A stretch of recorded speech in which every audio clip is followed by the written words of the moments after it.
भवतु सहनौ भुनक्तु सह वीर्यं करवावहै तेजस्विनावधीतमस्तु मा विद्विषावहै। ओम शांति शांति शांति।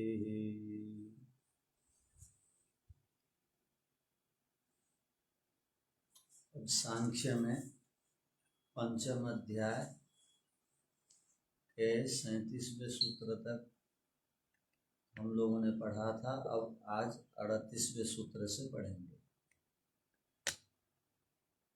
हम सब वाच्य और वाचक भाव संबंध के विषय में पढ़ रहे हैं। अर्थात कहने का अभिप्राय है कि शब्द और अर्थ के बीच में वाच्य और वाचक का संबंध रहता है, उसी प्रकार रहता है जिस प्रकार अनुमान में लिंग और लिंगी का। तो शब्द प्रमाण भी एक महत्वपूर्ण आवश्यक प्रमाण है। उस प्रमाण में शब्द और अर्थ दोनों विद्यमान हैं और उन दोनों की विद्यमानता, उन दोनों में जो परस्पर संबंध है, उस संबंध का नाम क्या है, इसको हम पढ़ रहे हैं। उस संबंध का नाम वाच्य और वाचक है। ये हमारा प्रसंग है। अब मेरे ख्याल से आपको किसी को कुछ पूछना था इस विषय में, आप लोग समझ गए होंगे। अब आगे बढ़ते हैं।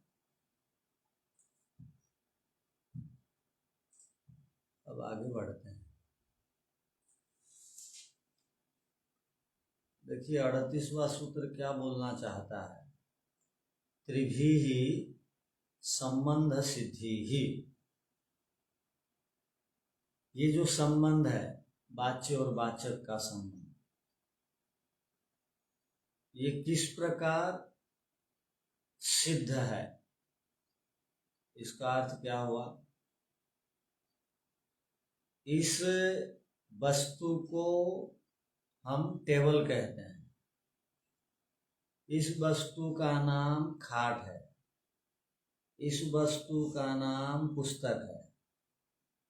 यह कैसे पता लगता है कि इसी को टेबल कहते हैं, इसी को खाट कहते हैं, इसी को लेखनी कहते हैं, इसी को पुस्तक कहते हैं, इसी को मकान कहते हैं, इसी को बंदूक कहते हैं, इसी को मिसाइल कहते हैं। ये कैसे पता लगता है। अर्थात यही लाइट है, यही पंखा है। बड़ों से बड़े बताते हैं कि ऐसा है वैसा है। अच्छा, सब कुछ तो बड़े भी नहीं जानते हैं, उल्टे पुल्टे बता देते हैं। आचार्य जी नमस्ते। उस पदार्थ के विशेष गुणों को देख करके पता चलता है। वैसे तो हर कोई पता नहीं कर पाएगा, आपको भी पता करना है। तो अब उसका उपाय बताएंगे। तो अब प्रश्नकर्ता सिद्धांती को कहता है, आपने तो बता दिया कि शब्द को वाचक कहते हैं और अर्थ को वाच्य कहते हैं, ये आपने बता दिया, हम लोग समझ भी गए। हम लोग माने हम पढ़ने वाले समझ गए।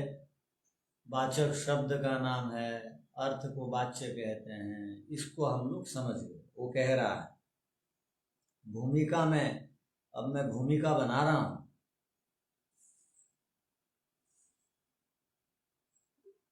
तो अब कह रहे हैं अच्छा, इस पदार्थ को, इस वस्तु को, इस द्रव्य को पुस्तक कहते हैं, इसको कंप्यूटर कहते हैं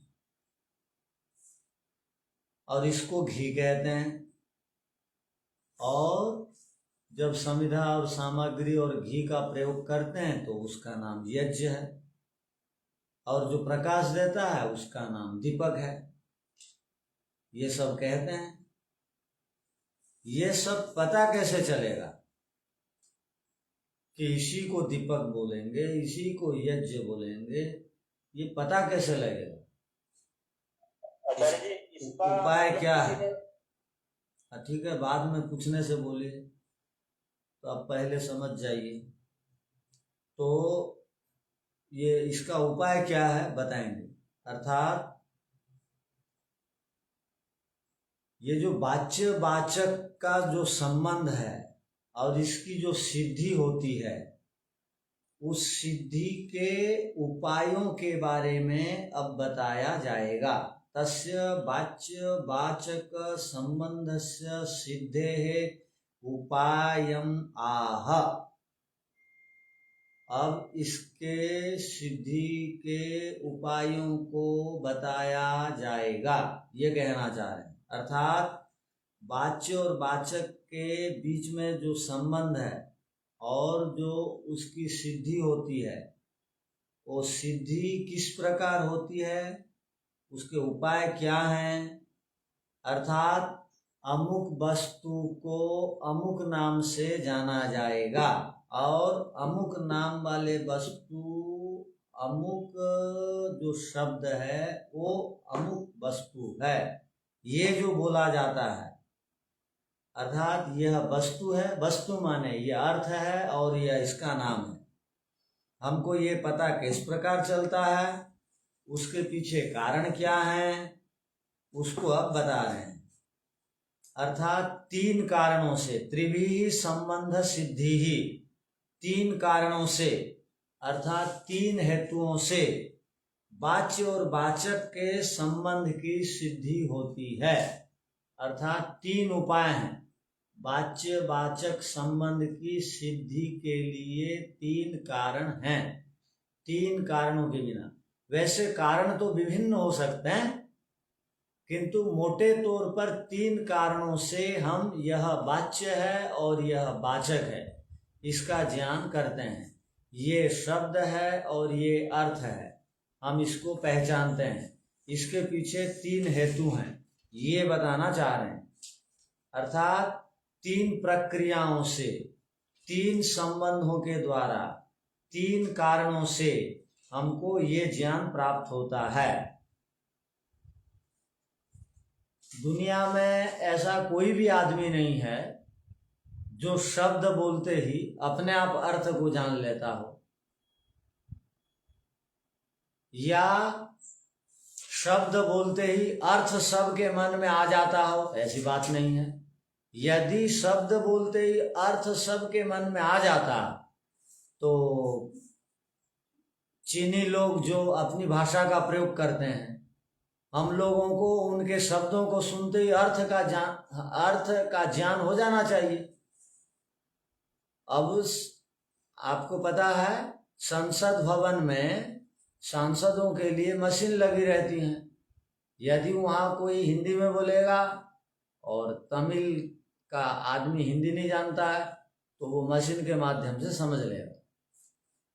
यदि शब्द बोलते ही अर्थ का ज्ञान हो जाता, शब्द बोलते ही अर्थ का ज्ञान हो जाता तो संबंधों की और आवश्यकता नहीं थी।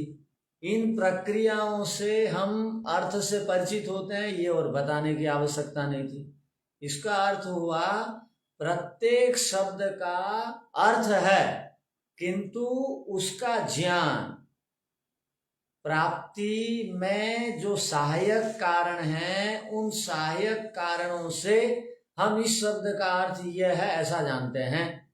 और एक बात, शब्द बोलते ही अर्थ नहीं आता है बिना जानने की इच्छा से। और दूसरी बात, वस्तु को आपके पास दिखा दी गई, एक वस्तु को ला करके आपके पास रख दी गई और कहा गया इसका नाम बताओ,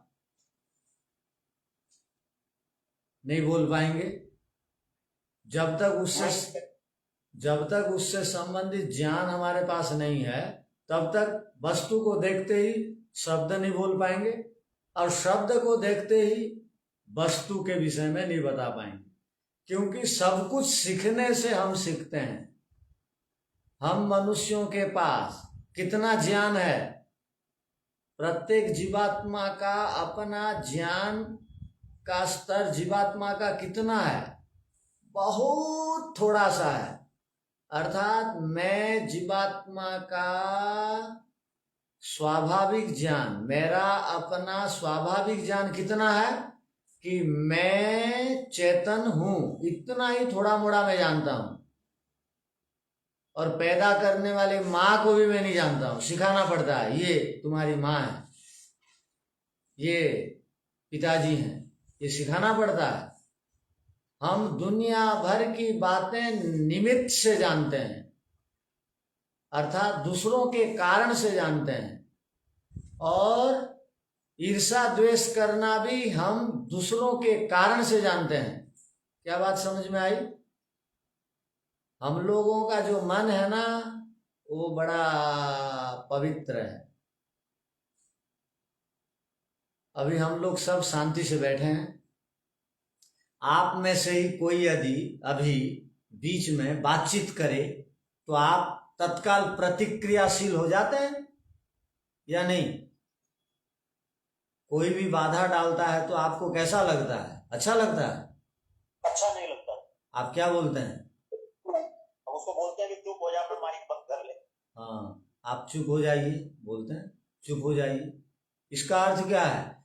मैं प्रकृति से शांत हूं और मैं जो ईर्षा द्वेष क्रोध मोह आदि के पचेड़े में पड़ता हूं, ये निमित्त से, बाह्य कारणों से, बाहर के कारणों से।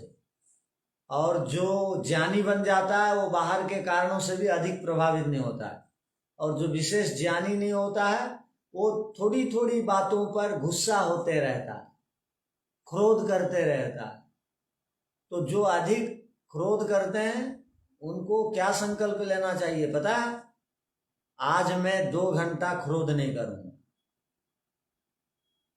तो वो 2 घंटा यदि क्रोध नहीं करेगा तो वो ये प्रतिज्ञा लेके सफल हो जाएगा कि आज दिन भर क्रोध नहीं करूंगा।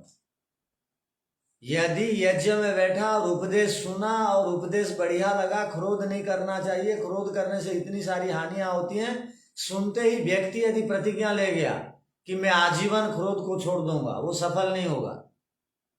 क्रोधी आदमी को पहले 1 घंटा क्रोध नहीं करने का संकल्प लेना चाहिए, उसमें उसको सफल होने के बाद 2 घंटा, उसके बाद 1 दिन क्रोध नहीं करूंगा, उसके बाद 1 सप्ताह नहीं करूंगा, उसके बाद महीना भर नहीं करूंगा, उसके बाद आजीवन नहीं करूंगा की बात आएगी। ठीक है? तो एक बार में कोई प्रतिज्ञा लेके सफल नहीं होता है, ध्यान रखिए। एक बार में ही कोई सफल नहीं हो जाता है। और आपको पता है, हम एक मंत्र में ईश्वर हमसे बुलवाते हैं। क्या बुलवाते हैं? एक मंत्र है, यजुर्वेद का 1म अध्याय का 5म मंत्र है। वहां पर ईश्वर हमको बुलवाते हैं कि मैं व्रती बनूंगा, चरिष्यामि, मैं व्रत का अनुष्ठान करूंगा। देखो, ये माता जी को याद है, 94 साल की है ना माता जी?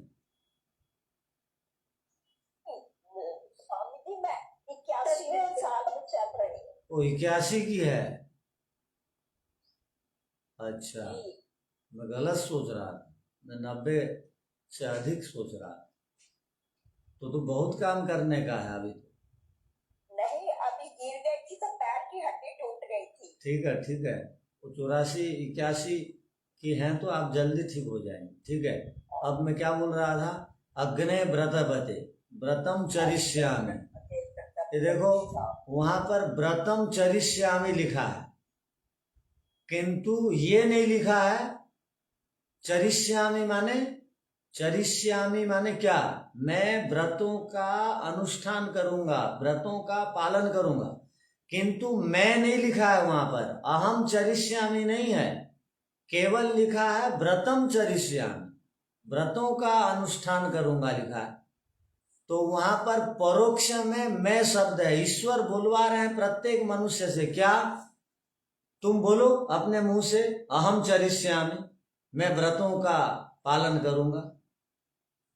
इसलिए ईश्वर ने और एक वेद मंत्र में क्या लिखा पता है?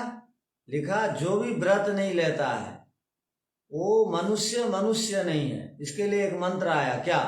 अव्रतो अमानुष, अव्रतो अमानुष। जो व्रत नहीं लेता, एक आदमी व्रत जो नहीं लेता वो मनुष्य नहीं है, वो नाम का मनुष्य है। तो यहां पर क्या कहा गया? एक एक व्रत एक एक घंटा के लिए भी सही लेने की आवश्यकता है, और जब तक सुधार नहीं है तब तक एकाग्रता नहीं लगेगी, और एकाग्रता नहीं है तो शब्द अर्थ संबंध को भी नहीं जान पाएंगे। अब एकाग्रता नहीं है तो शब्द अर्थ संबंध, वाच्य वाचक भाव संबंध को हम नहीं जान पाएंगे। तो वाच्य वाचक भाव के संबंध को जानने के लिए यहाँ पर कुछ आवश्यक उपाय बताए गए हैं। उन उपायों के विषय में हम सुन रहे हैं और जानने के लिए प्रयत्न कर रहे हैं। तो यहाँ पर क्या कहा गया कि त्रिभिः संबंध सिद्धि ही, सूत्र है, देखिए बढ़िया सूत्र है। 3 उपायों से, 3 प्रकार से, 3 प्रक्रियाओं से शब्द और अर्थ संबंध की सिद्धि होती है।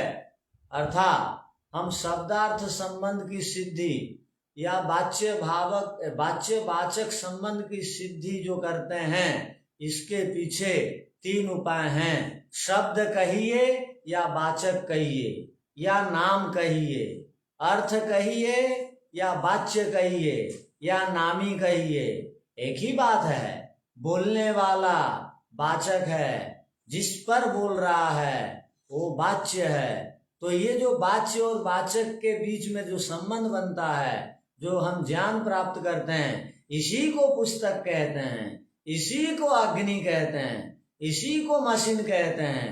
इसके पीछे कारण क्या है? ये जानकारी किन उपायों से हमको मिली, अब इससे संबंधित बातों को सूत्र बताना चाहता है। तो सूत्र जो होता है वो संक्षेप को कहते हैं। सूत्र का अर्थ होता है संक्षेप। बहुत अल्प अक्षरों में, अल्प शब्दों में सूत्र लिखे जाते हैं। इसलिए जो बुद्धिमान नहीं, मेधावी नहीं, उनको भाष्य की सहायता लेनी पड़ती है। भाष्य को बिना पढ़े सूत्र की अंदर की बात समझ में नहीं आती है। तो अब भाष्य में इस सूत्र के विषय में क्या कहा गया, इसको अब हम देखते हैं। क्या कहा गया देखिए, त्रिभिः संबंध सिद्धि ही। तो सूत्र का अर्थ हो गया संक्षेप। संक्षेप से कह दिया गया 3 उपायों से, 3 हेतुओं से, 3 प्रक्रियाओं से, 3 कारणों से हम वाच्य वाचक संबंध की सिद्धि करते हैं, शब्द अर्थ संबंध की सिद्धि करते हैं। अब 3 उपायों का नाम तो नहीं है विस्तार से। यदि स्वामी ब्रह्ममुनि जी भाष्य नहीं लिखते, अनुकूल भाष्य, वेद से मिलता जुलता हुआ अर्थ नहीं देते, ऐसी कुछ वेद विरुद्ध बात अगर आ जाती तो समस्या हो जाती समझने वालों। तो उन्होंने बहुत बढ़िया ढंग से कुछ बातें यहाँ पर लिखी हैं जिनको हम देख रहे हैं। देखिए बहुत सरल शब्द है, त्रिभिः प्रकारे। त्रिभिः संबंध सिद्धि का अर्थ क्या हुआ? 3 प्रकारों के द्वारा, त्रिभिः प्रकारे, 3 प्रकारों से। तो 3 प्रकार कौन कौन से हैं? हम ये शब्द है, ये इसका अर्थ है, कैसे जानते हैं? तो कहा आप्त उपदेशात्। आप्त किसको कहते हैं? जिनको हम विश्वास करते हैं। ध्यान रखिए, जिनके ऊपर हमारा अटूट विश्वास है उनको कहा जाता है आप्त। और आपको बताया भी गया था, मनुष्य और आप्तों में, मनुष्य और ऋषियों में अंतर क्या है? मनुष्य और ऋषियों में अंतर क्या है? ऋषि हमेशा ऋतिक ही बोलते हैं, सत्य ही बोलते हैं। मनुष्य कभी सत्य ही बोलता है, झूठ भी बोलता है। ऋत्विक होते हैं ऋषि। ऋषि प्रत्यक्ष से सत्यों को बताते हैं। वेद मंत्रों को प्रत्यक्ष करने के बाद वो योग करने की। अब आपको एक गांव का आदमी को समझाना है ऋषि और मनुष्य में अंतर क्या है। क्या बोलेंगे आप? बोलेंगे तीनों कालों में जिनकी बात सत्य होती है वो ऋषि, और मनुष्य हो वो कभी झूठ बोलेगा, कभी सच भी बोलेगा। ऋषि हो जो आजीवन सच बोलेगा, झूठ बोलेगा ही नहीं। तो आप्त का अर्थ क्या हो गया? ऋषि। एक आप्त का अर्थ हो गया ऋषि, एक आप्त का अर्थ हो गया परमात्मा, ध्यान रखिए, और एक आप्त का अर्थ हो गया उस विषय का जानकार। अब माता पिता भी बच्चों के लिए आप्त हैं। क्यों? बच्चा जिसके ऊपर पूरा भरोसा रखता है वो माता पिता है, और बच्चों को माता पिता जो बोल देते हैं बचपन में, जो सिखा देते हैं, वो आजीवन उनके ऊपर छाप के रूप में वो बात रहती है। अब माता जी बोल दी बच्चों को, सुनो इसको नाक बोलते हैं, तो वो माता जी की बात उसके लिए बिल्कुल लक्ष्मण रेखा हो। अब वो आजीवन इसको नाक बोलेगा। हाँ, अंग्रेजी पढ़ने वाला अलग बोलेगा, किंतु नाक ही का तो अर्थ बताएगा। तो कहने का अभिप्राय, और इसको आंख बोलते हैं, ये माता जी सिखाती है, वो गलत नहीं सिखाएगी। तो बच्चों का पूरा भरोसा का केंद्र बिंदु माँ है, और बच्चे को जो भी सिखाएगी माँ उसको वो ऋषि के समान मानता है। वो माता जी ऋषि हो गई, ऋषिका हो गई, और पिताजी उसके लिए ऋषि हो गए। और जिस विषय के जो जानकार हैं वो सब ऋषि हो गए, वो आप तो हो गए उसके लिए जिसके ऊपर उनका भरोसा है, बच्चों का या हमारा यदि किसी के ऊपर भरोसा है, ये गलत नहीं बोलता है, तो वो उसकी बात को हम लक्ष्मण रेखा मान लेते हैं और लांघते नहीं हैं, और उससे उल्टा कुछ समझते नहीं। तो हम यहाँ पर पढ़ रहे हैं कि आप्त उपदेशा, आप्तों के उपदेशों से हमको ये शब्द है और ये इसका अर्थ है, इसका ज्ञान मिलता है आप्त के उपदेश से। तो उन्होंने, आप्त लोगों ने ये इसका अमुक नाम है, ये शब्द का अमुक नाम, ये शब्द से ये वस्तु है, ये अमुक नामी वाली वस्तु है, ये जो वो ज्ञान बताते हैं, उस ज्ञान को आधार करके अब संसार चल रहा है। आपको पता है, आपको ये भी बात पता रहनी चाहिए क्या, कि ये जो लिंगों का प्रयोग होता है, ये मेरी पुस्तक, ये मेरी लेखनी, अब यदि संसार के लोग, भारत में 140 करोड़ लोग हैं और जितने बुद्धिजीवी लोग हैं, वो यदि ये प्रयोग चालू कर दें, क्या ये मेरा पुस्तक बोलना चालू कर दें, तो वही आगे चल करके लिंग में बदल जाएगा। वो जो स्त्रीलिंग पुस्तक शब्द था वो पुल्लिंग में बदल जाएगा। वो लोगों के अनुसार लिंग भी बनता है, लोगों के अनुसार लिंग बनता है, किंतु वो लिंग जो है परिवर्तनशील है, वो रीत सत्य नहीं है, वो टलमल होने वाला सत्य है, टलमल होने वाला सत्य है, स्थिर सत्य नहीं है। किंतु वेद में जिन शब्दों का और जिन शब्दों से जिन अर्थों को बताया जाता है, वो उनका संबंध अटूट है, उसको कोई काट नहीं सकता है।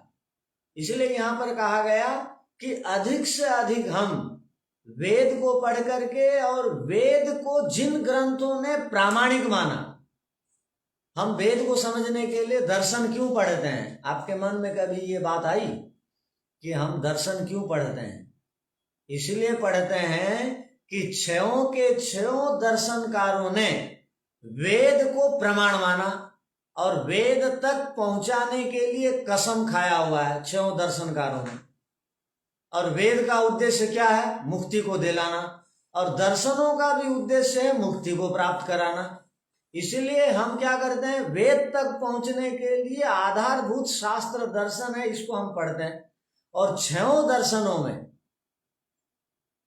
छयों दर्शनों में अलग अलग सूत्रों के माध्यम से वेद की प्रशंसा की गई है, अर्थात वेद को ऊपर रखा गया है। दर्शनकारों ने ऊपर रखा है, वेद को नीचे उन्होंने नहीं कर दिया। हर समय वेद प्रमाण वो स्वीकार करते हैं। तो कहने का अभिप्राय, इसलिए हम दर्शनों को पढ़ते हैं क्योंकि वो वेद से विपरीत कुछ भी नहीं बोलते। तो जैसे आप एक प्रसिद्ध पत्रिका के नाम सुने होंगे, प्रसिद्ध एक पत्रिका है वो निरोगधाम, आपने सुना है पत्रिका का नाम? हाँ, पढ़े भी हैं। हाँ, कौन सा, क्या नाम है स्वामी जी, फिर से बताइए। निरोगधाम। हाँ जी, पढ़ी है। हाँ, एक बहुत अच्छे माने हुए वैद्य जी थे। कौन से आती है? हाँ, वैद्य जी थे, वो अब नहीं रहे। उनके समय में ये पत्रिका हर जगह उपलब्ध होती थी, निरोगधाम। किंतु आप देखेंगे निरोगधाम शब्द पत्रिका इतनी अधिक प्रसिद्धि को पाई कि निरोग शब्द को उन्होंने ह्रस्वीकार में लिख दिया, जबकि दीर्घईकार लिखना चाहिए। तो लोगों ने निरोग निरोग निरोग लिखना चालू कर दिया ह्रस्वीकार में। अब निरोग शब्द को दीर्घईकार लिखते हैं। वो ऐसी प्रसिद्धि वो पत्रिका के माध्यम से निरोग शब्द हुआ कि वो अब लोग जो भी लिखना चालू कर दिया ह्रस्वीकार में। तो कहने का अभिप्राय, मैं जिस उद्देश्य से बोल रहा हूं उसको समझिए। जब कोई एक शब्द लोक में प्रसिद्ध हो जाता है और इस प्रकार लिखने के लिए प्रसिद्ध हो जाता है, वो गलत होते हुए भी उसको सही माना जाता है, और जो सही लिखते हैं उनको लोग गलत बोलते हैं। क्यों? वो गलत बात प्रसिद्ध हो गई इसलिए। तो कहने का अभिप्राय, यहां पर हम विचार कर रहे हैं कि त्रिभी संबंध सिद्धि, और ऋषि यहां पर जिस सूत्र को महर्षि कपिल ने लिखा, उसी सूत्र की व्याख्या में स्वामी ब्रह्ममुनि जी ने लिखा कि 3 संबंधों में जो प्रथम संबंध है वो आप्त उपदेश वाला संबंध है। आप्तों के उपदेश को देख करके वो बताने वाले ने बताया, हमको बताया, हमारे लिए बताया, उपदेशों के माध्यम से बताया, तो हम लोगों ने मान लिया। अच्छा, आप्त ने कहा है तो इसको हम स्वीकार करते हैं, मान लिए। अब आप्तों ने वेद में लिख दिया कि अग्नि किसे कहते हैं? जो जलती है, ऊपर को उठती है, और जिसके जलने से ठंडक मिटती है उसको अग्नि कहते हैं। अग्नि जलने से ठंडा दूर होता है या नहीं? नहीं। तो देखो, अग्नि जलने से गर्मी होती है, तो वेद में लिखा जिसके जलने से शीत दूर हो और गर्मी लगे उसको अग्नि कहते हैं। अब वो शब्द भी बताया वेद में और अर्थ भी बताया, अब लोगों ने मान लिया। इसी प्रकार वेद में कहा गया आप्त उपदेश के माध्यम से पृथ्वी चपटी है और कठोरा है और गंध गुण वाली है। अब हम उसको मान लिए पृथ्वी को, और कठोरता है पृथ्वी में, हम ऐसा स्वीकार करते हैं। तो कहने का अभिप्राय, तो अब हमको किसी को बताने की आवश्यकता नहीं पृथ्वी का स्वरूप क्या है, पृथ्वी क्यों इसको कहा जाता है। जिसको हमारे शास्त्रोकारों ने लिखा, आप्तों ने लिखा, उसको हम बिल्कुल मान लेते हैं वैसे को वैसे। तो आप्त उपदेशों के माध्यम से हम बहुत सारे शब्दों के अर्थों को जान लेते हैं, और उसमें विकल्प नहीं है। आप्तों ने कहा है तो वहां विकल्प नहीं है, वहां व्यभिचार नहीं है, ध्यान रखिए। हाँ, आप्तों ने कहा, ये शब्द का अर्थ यही। अब आप्तों ने कह दिया, शिष्यों ने पूछा, महाभाष्य में पढ़ने वाले शिष्यों ने, महाभाष्य के आचार्य हैं महर्षि पतंजलि, उनसे पूछे शिष्यों ने, क्या पूछा कि गुरुजी बहुत प्रकार के प्राणी होते हैं और किंतु गाय किसको कहते हैं? गाय किसको कहेंगे? गाय भी एक शब्द है। तो बहुत प्रकार के प्राणियों में एक गाय भी एक प्राणी है, किंतु उसकी अलग पहचान कैसी होगी? तो महाभाष्यकार ने शिष्यों को कहा, सुनो, बहुत प्रकार के पशु हैं, किंतु सब पशुओं से हट करके गाय है। और किस लक्षण से गाय को गाय बोलोगे? गौशाला में जाते ही अगर देखोगे, जिनके गले में कंबल लटक रहा हो, गल कंबल वाला, उसको वहां पर लिखा शासना, स्नासनावती गौ, हम पढ़ेंगे अभी। तो देखना, गौशालाओं में जहां जाना, जहां भी देखना, गले में कंबल यदि लटक रहा हो, वो प्राणी और कोई नहीं हो सकते सिवाय गाय के। अब देखो, ऋषियों ने तो कह दिया, आप्तों का उपदेश है, गाय शब्द को भी बता दिया और उसके अर्थ को भी बता दिया, वस्तु को भी बता दिया। अब ऋषियों के उपदेश के आधार से हम गौशालाओं में जाते हैं और जर्सी गायों में जब कंबल नहीं लटका हुआ देखते हैं या कूब नहीं निकला हुआ देखते हैं, हम बोलते हैं ये गाय नहीं है, मिक्सचर है। हम वहां पर पूरी तरह गाय नहीं मानते उनको। तो कहने का अभिप्राय, उसको जर्सी आदि फिर नामों से कहते हैं। तो कहने का अभिप्राय है, गाय को गाय क्यों कहा जाए? गाय का अर्थ क्या है? अर्थ माने वाच्य।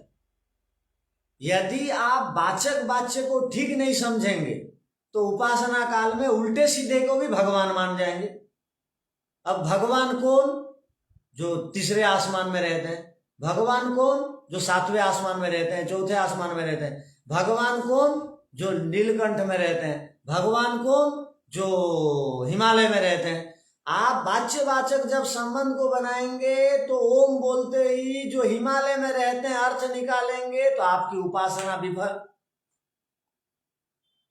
सातवें आसमान में रहते हैं अर्थ को निकालेंगे, उपासना विफल। इसलिए शब्द का अर्थ को वेद आदि आर्ष ग्रंथों में आप्तों ने जो बताया उसी को जानकर प्रयोग यदि करेंगे तो धोखा नहीं खाएंगे। इसलिए हम शब्द प्रमाण के विषय में जानकारी प्राप्त कर रहे हैं, क्योंकि शब्द प्रमाण के बिना हमारी उपासना ठीक नहीं होगी, हम जीवन में सफल नहीं होंगे, आगे नहीं बढ़ पाएंगे। और इसके लिए आप्त उपदेश सहायक है। इसलिए आप्त उपदेशों के माध्यम से हम शब्दार्थ संबंध को, वाच्य वाचक के संबंध को जानते हैं। इसलिए बहुत सारे शास्त्रों को पढ़ना चाहिए, न तो शब्दार्थ संबंध नहीं आएगा। आप गलत अर्थ को भी उस शब्द के साथ जोड़ के चलेंगे, गलत शब्द को भी गलत अर्थ के साथ जोड़ देंगे। शास्त्रों को नहीं पढ़ेंगे, आप्तों के उपदेशों को नहीं सुनेंगे। तो ये पहला उपाय बता। अब आगे देखिए, वृद्ध व्यवहारात, वृद्धों के व्यवहार से भी। अब देखिए, सब कुछ साक्षात उपदेश मिलेगा ये जरूरी नहीं है। आप ये मान के चलिए सब कुछ मैं उपदेश से जान लूंगा, ये असंभव बात है। आप तो उपदेश का अर्थ है सब कुछ मेरे को मेरी माँ और मेरे पिता और मेरे गुरुजन बता देंगे, ये आपकी गलत फहमी है। आप तो उपदेश का अर्थ हो गया सब कुछ मुझे मेरी माँ बता देगी या मेरे पिता बता देंगे या गुरुजी बता देंगे। ऐसा नहीं हो सकता है। सब कुछ कोई भी नहीं बताएगा आपको। गुरुजी से संबंधित शब्द और अर्थ को गुरुजी बताएंगे, बाकी आपको संसार में घूमना है, जानना है, देखना है, देख करके आप सीखेंगे। तो सब कुछ उपदेश के द्वारा नहीं जाना जाता। आप के उपदेश से ही हमको शब्दार्थ का ज्ञान हो ये जरूरी नहीं। और किससे होता है? तो देखिए भाष्यकार ने कितनी बढ़िया बात बताई।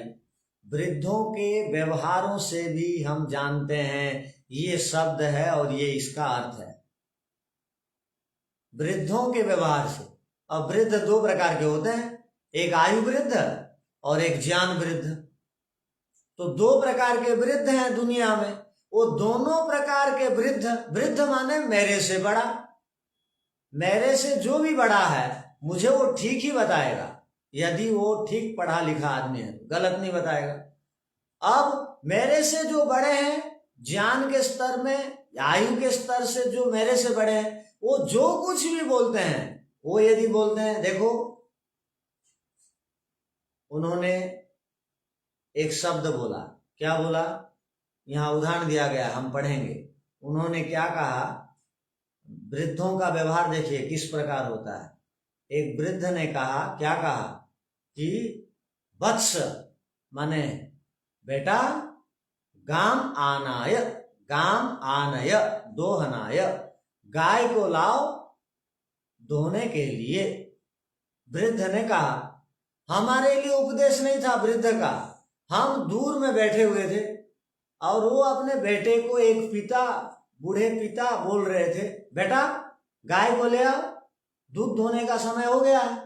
अब वो सुनने वाला दूर में बैठा है, उसके लिए उपदेश नहीं है ये, वो दूर में बैठा हुआ के लिए ये आदेश नहीं है पिताजी का, वृद्ध का, कि बेटा गाय को लाओ दूध दोएंगे।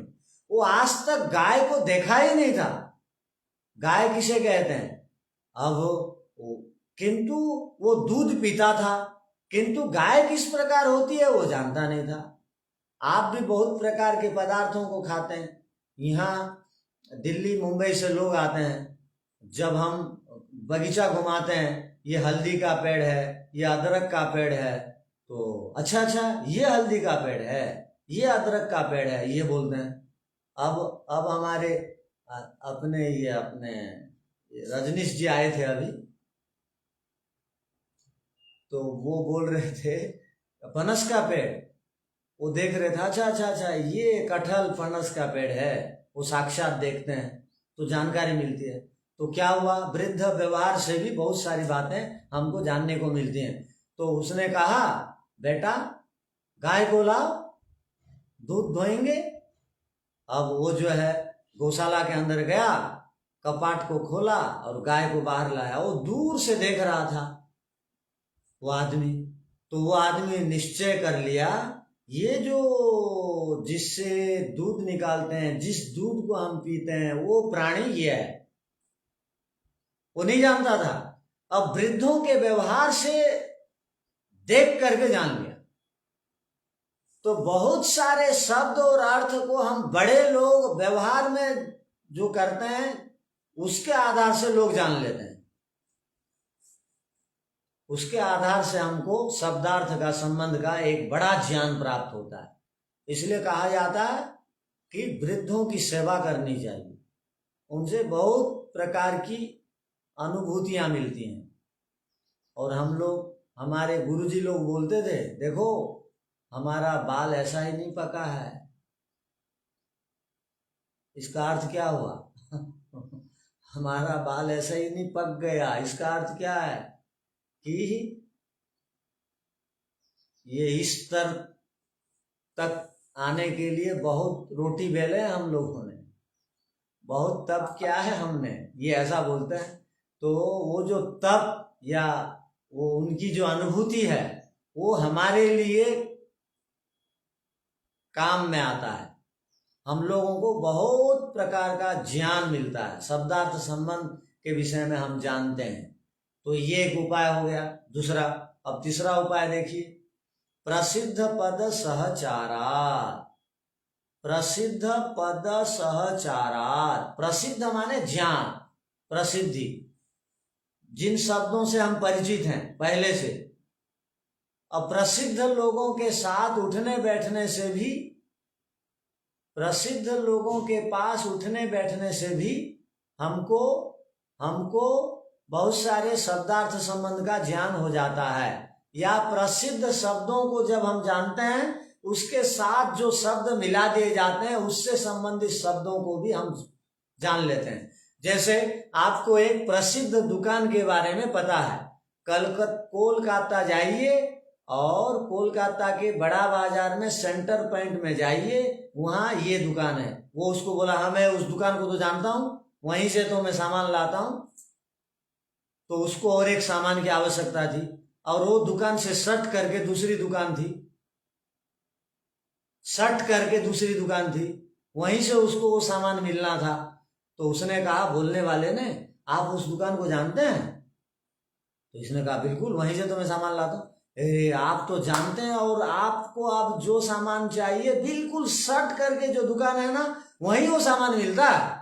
अब देखो, एक प्रसिद्ध शब्द को जान लेने से और बाकी जो अप्रसिद्ध अर्थ थे, शब्द थे, उससे भी वो परिचित हो गया। अब वो बिल्कुल आंख बंद करके गया, क्योंकि उसको पता लग गया कि बिल्कुल सट करके एक ही दीवार में दोनों दुकान हैं। अब और आगे देखा ना पीछे, उसी दुकान में चला गया जहां वो जाता था, और उसको सट करके देखा, किंतु ये पूछ लिया था इस दुकान के दाईं ओर है या वो दुकान बाईं ओर, दोनों एक दीवार के होते हैं दुकानें, दाएं और बाएं दुकानें। तो उसने कहा था कि बाईं वाली दुकान में वो सामान मिल जाएगा। तो अब वो वहां गया, तो कहने का अभिप्राय क्या हुआ, प्रसिद्ध पद सहचारा, सहचार माने प्रसिद्ध शब्दों के साथ दूसरा यदि कोई शब्द है, उसका भी यदि अर्थ आपको नहीं आता है, वो अर्थ भी आपको समझ में आ जाएगा। आप कई बार देखेंगे, जैसे अब प्रसिद्ध शब्द है संस्कृत में क्या, कि पीने के लिए पानी लाओ। तो पीने के लिए पानी लाओ कहा गया, तो पातुम जलम आनय, तो आप बिल्कुल पकड़ लिए कि पीने के लिए पानी मांग रहे हैं। अब किसी ने कहा, गुरुजी ने कहा, अब पातुम आप आनय, क्या कहा, पातुम आप आनय। तो आपको पातुम शब्द याद है, पातुम का अर्थ पीने के लिए, आने का अर्थ है लाओ, किंतु जल नहीं बोला गया, अब बोल दिया गया आप आनय। तो आप का अर्थ नहीं जानते हैं जल, तो भी आप अर्थ निकाल देंगे। प्रसिद्ध शब्द के पास यदि कोई अप्रसिद्ध शब्द सहचार माने साथ में है, तो उसका भी आप अर्थ निकाल लेते हैं, जान लेते हैं। तो अब आप का अर्थ आपको समझ में आ गया कि जरूर ये पीने के लिए पानी ही मांग रहे हैं। अच्छा, आप शब्द का भी अर्थ पानी होता है, वो अब एक नया शब्द को जान लिया। क्यों? वो प्रसिद्ध शब्दों के साथ जो अप्रसिद्ध शब्द आते हैं, वो प्रसिद्ध शब्दों के साथ रहने के कारण वो भी समझ में आ जाते हैं। तो 3 उपाय हैं शब्दार्थ संबंध ज्ञान के लिए।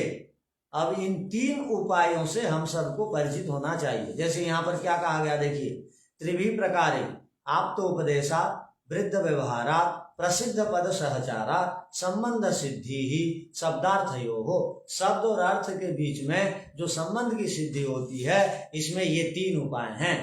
कह दिया। अब उदाहरण देके समझाएंगे। आप्तोपदेशा, देखिए, आप्तोपदेशा शासनावती गौ, गाय किसको कहते हैं? उपदेश, हाँ, गल कंबल वाली, ठीक है, ठीक है। अब देखिए, वृद्ध व्यवहारों से अब जो शब्दों को नहीं जानते हैं उसको भी जान लेते हैं, शब्दार्थ को। जैसे वत्स गामानय दोहनाय, बेटा गाय को लाओ दूध धोने के लिए। अब वो गाय को देखा नहीं था, और गाय ऐसे 4 पैर वाली गल कमल वाली वो देखा नहीं था, वो देख लिया, शब्द को भी जान लिया गाय बोलते हैं, अर्थ को भी जान लिया, गल कम्बल जिसके रहते हैं वो गाय। देखो, अब प्रसिद्ध पद सहचारा, ये देखिए एक उदाहरण दिया गया, क्या, गुरु गाम दोग्धी। अब एक विद्यार्थी आकर के पूछा गुरुजी कहाँ है। वो गुरुजी को जानता था, किंतु गाय को नहीं जानता था, गुरुजी को जानता था। अब उसने पूछा दूसरे से, भाई गुरुजी कहाँ है, गुरुजी कहाँ है? तो उस शिष्य ने नए आदमी से कहा, आप हमारे गुरुजी को ढूंढ रहे हैं? हाँ, उसने कहा हाँ, गुरुजी को ढूंढ रहे। तो गुरुजी अब गौशाला में दूध धो रहे हैं, गाय का दूध धो रहे हैं, क्योंकि भैंस और बकरी के भी दूध धोए जाते हैं, गाय का दूध धो रहे हैं। तो उसको आश्चर्य लगा कि गाय का दूध धो रहे हैं, अर्थात गाय एक है जो दूध देती है। केवल वो गुरुजी को जानता था और गाय को नहीं जानता था। अब वो गुरुजी के लिए गाय को भी जान लिया। अब गुरुजी कहाँ है? किसी से पूछा, तो गुरुजी अब विद्यालय में है, या जो यज्ञ के विषय में जानता नहीं है उसको पूछा गया गुरुजी कहाँ हैं, तो आपको पता नहीं, बिल्कुल वो गुरुजी वो जो यज्ञशाला दिख रही है ना वहां बैठे हैं। अब इसका नाम यज्ञशाला है, जहां यज्ञ करते हैं, उसको पता नहीं था। अब गुरुजी के लिए, गुरुजी को पहचानता था, भगे भगे दौड़ दौड़ के गया, अब गुरुजी को नमस्ते किया, और उसको एक निश्चयात्मक ज्ञान हुआ कि यहाँ यज्ञ होता है, इसलिए इस मकान का नाम यज्ञशाला है। तो एक नया शब्द अर्थ का उसको ज्ञान हो गया। किसके लिए हुआ? हाँ, गुरुजी के कारण हुआ। ठीक, एक प्रसिद्ध पद के साथ दूसरे जो अप्रसिद्ध भी रहते हैं, स्वभाव से सहचर होकर के, साथ में मिल करके, उनका भी ज्ञान हमको नया नया होते रहता है। अब कश्मीर जाएंगे, कश्मीर में आपके लोग हैं, अब कैसर को आपने देखा नहीं, अब कश्मीर का परिचित आदमी से मिलेंगे तो पता किए भाई ये आदमी कहाँ है, वो कैसर बगीचा में है और कैसर तोड़ रहा है। बोलते आप वो बगीचा में जाते ही कैसर को भी देख लेंगे और उसके पेड़ से भी परिचित हो जाएंगे। तो कहने का अभिप्राय, एक से परिचित होने से दो अपरिचित शब्दों से भी आपका परिचय हो जाता है, ज्ञान हो जाता है। तो इसके अर्थ को आगे हम देखेंगे। ओ माता जी नमस्ते। ये जो 3 उपाय बोला कि एक है ऋषिकृत और एक तो परमात्मा और 3 नंबर क्या बोला आप? माता पिता जो उस विषय के ज्ञाता हैं, जो उस विषय के ज्ञाता हैं उनको आप कहा है। जो उस विषय के ज्ञाता हैं, जिस विषय के उपदेश दे रहे हैं। अब डॉक्टर दवाई के विषय में ज्ञाता है तो वो हो गया आप्त, और किसान जैसा ऋषि का ऋषिकृत बोला उसको परमात्मा से परमात्मा बोला, इसको एक ही शब्द है तो उसको बोला जाता है लौकिक आप्त। लौकिक आप्त। और टेबल क्या उपाय बोला होगा ये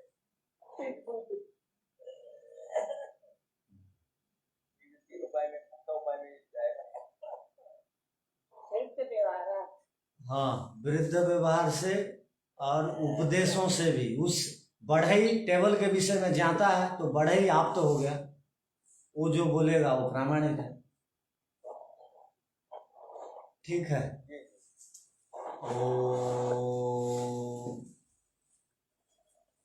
शांति शांति शांति।